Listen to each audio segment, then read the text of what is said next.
हाय नमस्कार दोस्तों।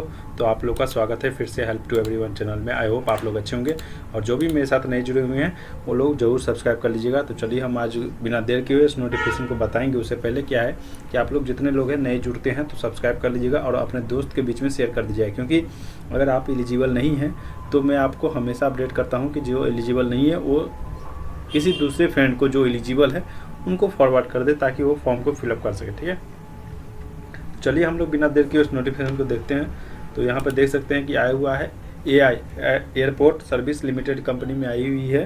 ठीक है, formerly known as Air India Air Transport Service Limited company है, जो कि न्यू दिल्ली के लिए रजिस्टर्ड कंपनी है। तो यहाँ देखते हैं रिक्वायरमेंट जो है एक्सरसाइज के लिए आई हुई है, जिसमें कि जो है वेरियस पोस्ट है, जिसमें Goa International airport in western region on fix term contract basis पे रखी जाएगी। ठीक है, तो इसमें देखिए जो निकला हुआ है, डिप्टी टर्मिनल मैनेजर के लिए एक पोस्ट है, ड्यूटी ऑफिसर रैंप के लिए 2 पोस्ट है, ऑफिसर एडमिन के लिए 1 पोस्ट है, ऑफिसर फाइनेंस के लिए 1 पोस्ट है और जूनियर एग्जीक्यूटिव टेक्नीशियन के लिए 2 पोस्ट है, जूनियर एग्जीक्यूटिव पैक्स के लिए जो है 1 पोस्ट है। उसके बाद senior customer agent junior customer agent के लिए 39 पोस्ट है। उसके बाद ramp service agent utility agent कम रैंप ड्राइवर 24 पोस्ट है। उसके बाद हैंडीमैन के लिए 177 पोस्ट है। तो हम आपको एक एक प्रोसेस बताएंगे कैसे अप्लाई करना है, तो लास्ट तक बने रहिएगा ताकि वीडियो अगर लंबा बन जाता है तो आप लोग पूरे एक एक स्टेप को समझ सके। ठीक है, फिर भी किसी तरह का डाउट आएगा तो आप कमेंट बॉक्स में कमेंट लिखिएगा, हम आपको जरूर हेल्प करने की कोशिश करेंगे। ठीक है, तो यहाँ पर देख सकते हैं application meeting with the eligibility criteria mention in the advertisement as 1 February 2022 में apply in the attached application format. जो भी फॉर्मेट दिया गया है उसमें अप्लाई करना है। ठीक है, तो डिप्टी मैनेजर के लिए जो क्वालिफिकेशन है, जो इसमें 10th +2 +3 मतलब ये आपको ग्रेजुएट होना चाहिए, प्लस में 18 ईयर्स एक्सपीरियंस होना चाहिए। ठीक है, और इसकी सैलरी जो रहेगी आपको 60,000 रहेगी और अब सब मैक्सिमम एज लिमिट जो है 55 ईयर्स मांगी गई है। उसके बाद सेकंड में जो है डिप्टी ऑफिसर रैंक के लिए जो है ग्रेजुएट मांगा गया है, प्लस में 12 ईयर एक्सपीरियंस होनी चाहिए और इसके लिए सैलरी जो है 32,200 है, 50 ईयर्स मैक्सिमम एज लिमिट है। उसके बाद जूनियर एग्जीक्यूटिव पैक्स के लिए जो है ग्रेजुएट होना चाहिए, यानी तो graduate from a recognised university under 10th +2 +3 pattern with MBA भी होना चाहिए इसके लिए, या नहीं तो आपके पास विथ 9 ईयर्स एक्सपीरियंस होना चाहिए ग्रेजुएट के साथ। उसके लिए सैलरी जो है 25,300 रहेगा। और जनरल के लिए कितने सीट है इसमें सारा चीज़ दिया गया है। मैक्सिमम एज लिमिट जो है 35 ईयर्स जनरल के लिए, OBC के लिए 38 ईयर्स और SC/ST के लिए 40 ईयर्स। ठीक है, उसके बाद जो सीनियर कस्टमर एजेंट के लिए जो ग्रेजुएट होना चाहिए, प्लस में 5 ईयर का एक्सपीरियंस होना चाहिए, जिसके लिए जो सैलरी जो है 20,790 रुपया है और as per the norms government के हिसाब से छूट दी गई है। उसके बाद कस्टमर एजेंट के लिए है, जिसके लिए ग्रेजुएट होना चाहिए और विथ डिप्लोमा इन IATA से होना चाहिए, या नहीं तो IUFTAA से होना चाहिए। अगर इस सब से है तो आप कस्टमर एजेंट के लिए फॉर्म अप्लाई कर सकते हैं, या नहीं तो आपके पास ग्रेजुएट अपने अगर किए हुए हैं, प्लस में 1 ईयर का एक्सपीरियंस है in area of combination thereof fares reservation ticket computerising passenger check in cargo handling anything. अगर आपके पास है एक्सपीरियंस तो आप लोग अप्लाई कर सकते हैं, जिसके लिए 19,350 रुपये पे की जाएगी। उसके बाद है जूनियर कस्टमर एजेंट के लिए जो है 10th +2 with 1 year experience in the area of combination thereof fares reservation ticket booking computerised, ये सब सारी चीज़ अगर एक्सपीरियंस है तो आप लोग भर सकते हैं, जिसके लिए जो है 16,530 रुपये पे की जाएगी। उसके बाद utility agent camp ramp driver के लिए जो है 10th स्टैंडर्ड पास होना चाहिए, या तो मैट्रिक इंटर पास होना चाहिए। उसके लिए जो है आपके पास HMV heavy motor vehicle driving licence होना जरूरी है, जिसकी सैलरी 16,530 रुपये रहेगी। उसके बाद नेक्स्ट जो है 8 नंबर में हैंडी ओमेन के लिए जो है 10th या +2 वाले इसमें भर सकते हैं। Must be able to read and understand English language, आपके पास इंग्लिश नॉलेज होनी चाहिए पढ़ने का और लिखने का दोनों। ठीक है, उसके बाद लोकल लैंग्वेज हिंदी एंड ये सब आपके पास है स्किल तो आप भर सकते हैं, जिसके लिए सैलरी जो रहेगी 14,610 रुपये रहेंगी। उसके बाद ये जूनियर एग्जीक्यूटिव टेक्निकल के लिए फुल टाइम इंजीनियरिंग होना चाहिए, मैकेनिकल ऑटोमोबाइल। उसके अलावा must be possession in of LMB low motor vehicle ये होना चाहिए, या हैवी HMV का ड्राइविंग लाइसेंस होना जरूरी है within 12 month from the date of joining. ठीक है, तो इसके लिए जो है 25,300 सैलरी है। उसके बाद जो है रैंप सर्विस एजेंट के लिए 3 years diploma in mechanical engineering electrical, production, electronics, automobile, ये सारे से अगर आप डिप्लोमा किए हैं तो अप्लाई कर सकते हैं। या नहीं तो आपके पास अगर ITI का है सर्टिफिकेट है, NCVT के लिए है, और प्लस में total 3 years in motor vehicle, auto, electrical, air conditioning, diesel mechanic, bench fitter, welder, ITI with NCVT certificate issue from the directorate of vocational education and training of any state central government with 1 year experience in case of welder after passing SSC equivalent examination with Hindi, English, local language as on of subject। ठीक है, उसके लिए जो है 19,350 रुपये salary है। और उसके अलावा कैंडिडेट के पास जो है original valid heavy motor vehicle driving licence at the time of appearing of the trade test. जब ट्रेड टेस्ट की होगी तो उस समय जो है आपके पास आपका HMV का ड्राइविंग लाइसेंस जो होना जरूरी है। Prefer will be given to the candidate convergent with the local language, जो लोकल लैंग्वेज से है उनको ज़्यादा प्रायोरिटी दी जाएगी इसमें।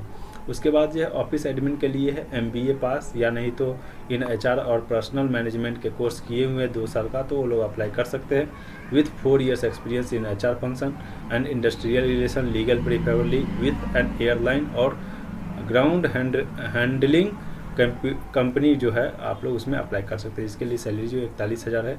उसके बाद ऑफिसर फाइनेंस के लिए जो है इंटर चार्टेड अकाउंटेंट होना चाहिए, inter cost and management accountancy या नहीं तो MBA वाले होने चाहिए। और उसके साथ जो है आपके पास MS ऑफिस का नॉलेज होना चाहिए, 3 साल का एक्सपीरियंस होना चाहिए, जिसकी सैलरी जो है 41,000 रुपये है। सिलेक्शन प्रोसेस जो रहेगा डिप्टी टर्मिनल मैनेजर के लिए जो है डिप्टी ऑफिसर और junior executive technical office HR officer finance, ये सारे के जो सिलेक्शन होगा स्क्रीनिंग होगा, पर्सनल इंटरव्यू होगा, डायरेक्ट है रिक्वायरमेंट। ठीक है, सिलेक्शन प्रोसीजर जो है would be conducted on the same day और on the subsequent day. The outstation candidate are advise to take their own arrangement of lodging and boarding at their own cost if required. As applications are being invited only from the candidate having a requisite aviation experience, only a personal interview screening process will be carried out. However, the company at its discretion may introduce to the selection stage of the group discussion depending on the response। ठीक है, उसके बाद selection procedure जो रहेगा customer agent का, और customer agent और junior customer agent के लिए जो है PI होगी, पर्सनल इंटरव्यू। उसके बाद जो GD होगा डिपेंडिंग अपॉन द रिस्पॉन्सेज। ठीक है, उसके बाद सिलेक्शन प्रोसेस में भी सेम डे आपको मिल जाए और सारा चीज़ हो जाए पूरा प्रोसेस। उसके बाद जो है सिलेक्शन प्रोसेस किसके लिए, रैंप सर्विस के लिए, एजेंट के लिए, यूटिलिटी के लिए, एजेंट कम रैंप ड्राइवर के लिए। इसके लिए जो है ट्रेड टेस्ट होगी comprise of trade knowledge and driving test including driving test of HMV। Those passing the trade test along with the sent for screening the selection procedure will be conducted on the same day or on the subsequent day. The out-of-station candidate are advised to make their own arrangement of lodging and boarding at their own cost। ठीक है, उसके बाद जो है handyman और handy women के लिए जो है स्क्रीनिंग फिजिकल चेकअप होगा। उसके बाद सिलेक्शन प्रोसेस होगा, जो भी सिलेक्शन प्रोसेस है उसी दिन। कैसे अप्लाई करना है, तो इसको क्या करना है, applicants meeting with the eligibility criteria mention in the this advertisement as on 1 February 2022 are required to forward their application as per the attached application format with the attachment latest by 21st March 2022 by email to the hrhq.aiasl@airindia.com। और जो post करना है, post applied for the this one, इस पर जो भी post के लिए है आप अप्लाई करेंगे। Goa International Airport Western Region AIASL fill the post of filling the blank place. जो भी पोस्ट के लिए भर रहे हैं इसमें भरना है, उसके बाद पोस्ट कर दें। Eligibility candidate will notify date and time, interview, venue, सब चीज़ आपको ऑनलाइन के थ्रू मिल जाएगा, मेल के थ्रू। अप्लीकेशन फ़ी जो है 500 है और demand draft in favour of AI authority service Limited company के थ्रू मुंबई। ठीक है, तो ये सारा चीज़ दिया गया है। उसके बाद सारा चीज़ का सेल्फ अटेस्टेड कॉपी भी लगाना है। Original copy should not be submitted along with the application but should be brought for verification. तो ओरिजिनल सर्टिफिकेट इसके साथ नहीं लगाना है, जीरोक्स कॉपी देना है सबका।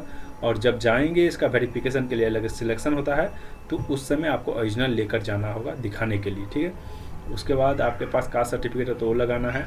ठीक है, फॉर्म फी तो जान ही गए हैं। DD बनाना है या नहीं तो आप ऑनलाइन भी DD ही लगेगा। ठीक है, उसके तो हम जो दिखा रहे हैं उसमें क्या जनरल, इसमें देखिए इधर देखिए जनरल कंडीशन दी गई है। जनरल कंडीशन में जो भी लोग है उसका जो शॉर्ट लिस्टेड दिया गया है उस सारे चीज़ के बारे में बताया गया, तो इसको पढ़ लीजिएगा। इसको बहुत लंबा बन जाएगा वीडियो, इसीलिए आप लोग देख लीजिएगा। उसके बाद जो है आपको देखना होगा इसमें क्या कि इसमें दिया गया है क्या कि फॉर्म दिया गया है। ये फॉर्म है, फॉर्म को आपको फॉर्म फिलअप करना है। कैसे करना है वो सारा चीज़ हम आपको बताएंगे। उससे पहले क्या है कि अपने दोस्तों के बीच में इसको शेयर कीजिए ज़्यादा से ज़्यादा, ताकि उन लोगों को भी इन्फॉर्मेशन पहुँच सके कैसे करना है, अप्लाई नहीं करना है, ठीक है।